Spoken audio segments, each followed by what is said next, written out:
This morning, an explosion at a factory in Samut Prakan leaves many injured. Major hospitals in Bangkok closing their emergency rooms, and other island destinations gearing up for their own tourism sandbox programs. Details on this coming right up after we give a shout out to Jay Crador for becoming a new Thaiger legend. Thank you so much for supporting the channel. Now, you can be a Thaiger legend as well by hitting that join button. All right, on to the news.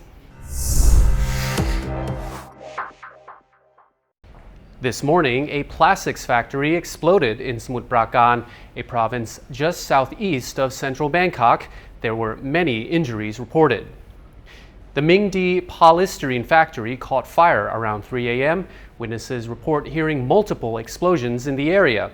10 people were injured, 2 seriously. It was also reported that a huge fireball erupted from the factory. It took firefighters 2 hours to put out the fire. At around 9:30 a.m., the Department of Disaster Prevention and Mitigation told people who live in a 5-kilometer radius to evacuate the area and try not to inhale the smoke. The investigation into the fire that turned the factory into a scene from a post-apocalyptic movie is ongoing. Smoke from the fire could be seen almost 20 kilometers away in Koh Tao as dawn broke. From July the 15th, the islands of Samui, Koh Tao, and Koh Pha Ngan will start their own versions of the sandbox. The Samui Plus model will reopen Surat Thani's famous island trio to vaccinated tourists. The provincial governor has confirmed that preparations are well underway, with over 70% of the island's residents now vaccinated, putting them ahead of what Phuket officials were able to achieve before their own July 1st sandbox opening. Vaccinated foreign tourists will undergo screening similar to the Phuket Sandbox, including the need to prove their vaccination status, complete a certificate of entry, purchase special COVID insurance, and pre-book their flights and accommodation. Travelers will be required to remain in Koh Samui for the first 7 days, with the first 3 days seeing them confined to their hotel or resort. Then they'll be able to leave their room and use the facilities at their hotel. From days 4 to 7, they can travel on a sealed route to see popular tourist attractions, and for week 2 of their holidays, they will be able to travel freely to Koh Tao and Koh Pha Ngan. If they are able to produce 3 negative COVID tests during their visit, they'll then be able to leave Samui and travel around to other parts of Thailand. Overseas arrivals will need to transit through Bangkok's Suvarnabhumi Airport and then link to a Bangkok Airways flight into the islands.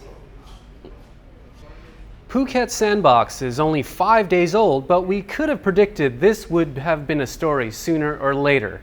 Notoriously high taxi rates in Phuket have been looked into after reports of overcharging of early sandbox tourists.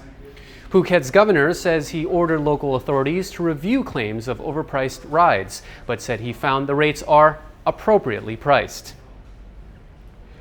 One tourist planning a trip under the Phuket Sandbox model made a post on Facebook saying that a hotel in Patong Beach told her it would be 900 baht from the airport to the hotel.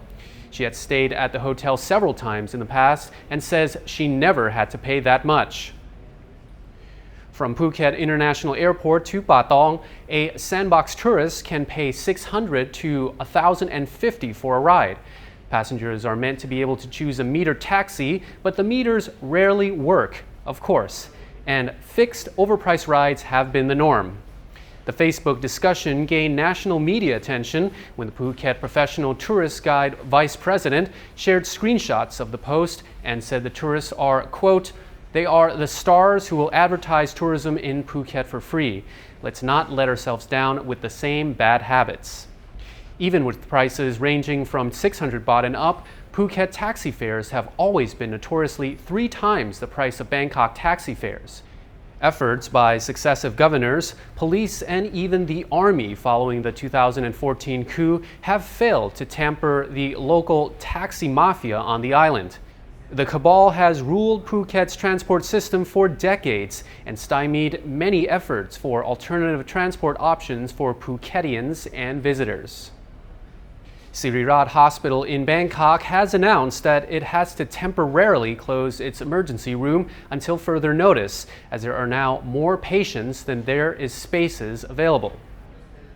The hospital has not announced as to when the ER will resume normal operations. Another hospital, Ratchawithi Hospital, announced that they would be stopping general surgery service and admission of inpatients from today until next Friday. The news comes after medical workers were detected as positive for COVID-19. As a result, many had to be quarantined. But they say general examination rooms and general surgery services will still be open, but only for current patients with confirmed appointments. However, they will not accept patients or ones transferred from other hospitals until July the 16th. The deadline to apply for a 60-day special COVID visa extension is July the 29th, but people who need the extension are being warned to apply at least a week prior, as immigration offices will be closed for public holidays during the last week of the month. And as we know, immigration offices in expat-dense areas tend to get packed during the days leading up to these deadlines.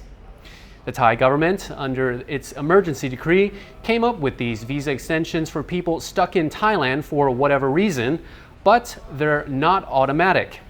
The extension is somewhat of an alternative to the so-called border runs, since people are mostly unable to leave the country and re-enter on a new visa.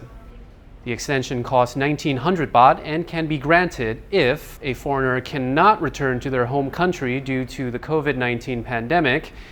There are no return flights available. The foreigner has a letter from their embassy requesting a temporary stay. The Thai Immigration Bureau has pushed the deadline to apply for the extension back several times, usually making the announcement at the last minute. The Bureau is likely to push the deadline back by another couple of months, given the current situation with limited international flights and COVID-19 still on the rise around the world. But there's no official deadline as of yet. Today, Thailand has reported another 6,166 new COVID-19 cases and 50 deaths. 84 of the new infections are in prisons. The epicenter of the clusters is still mainly around Bangkok and its immediate provinces.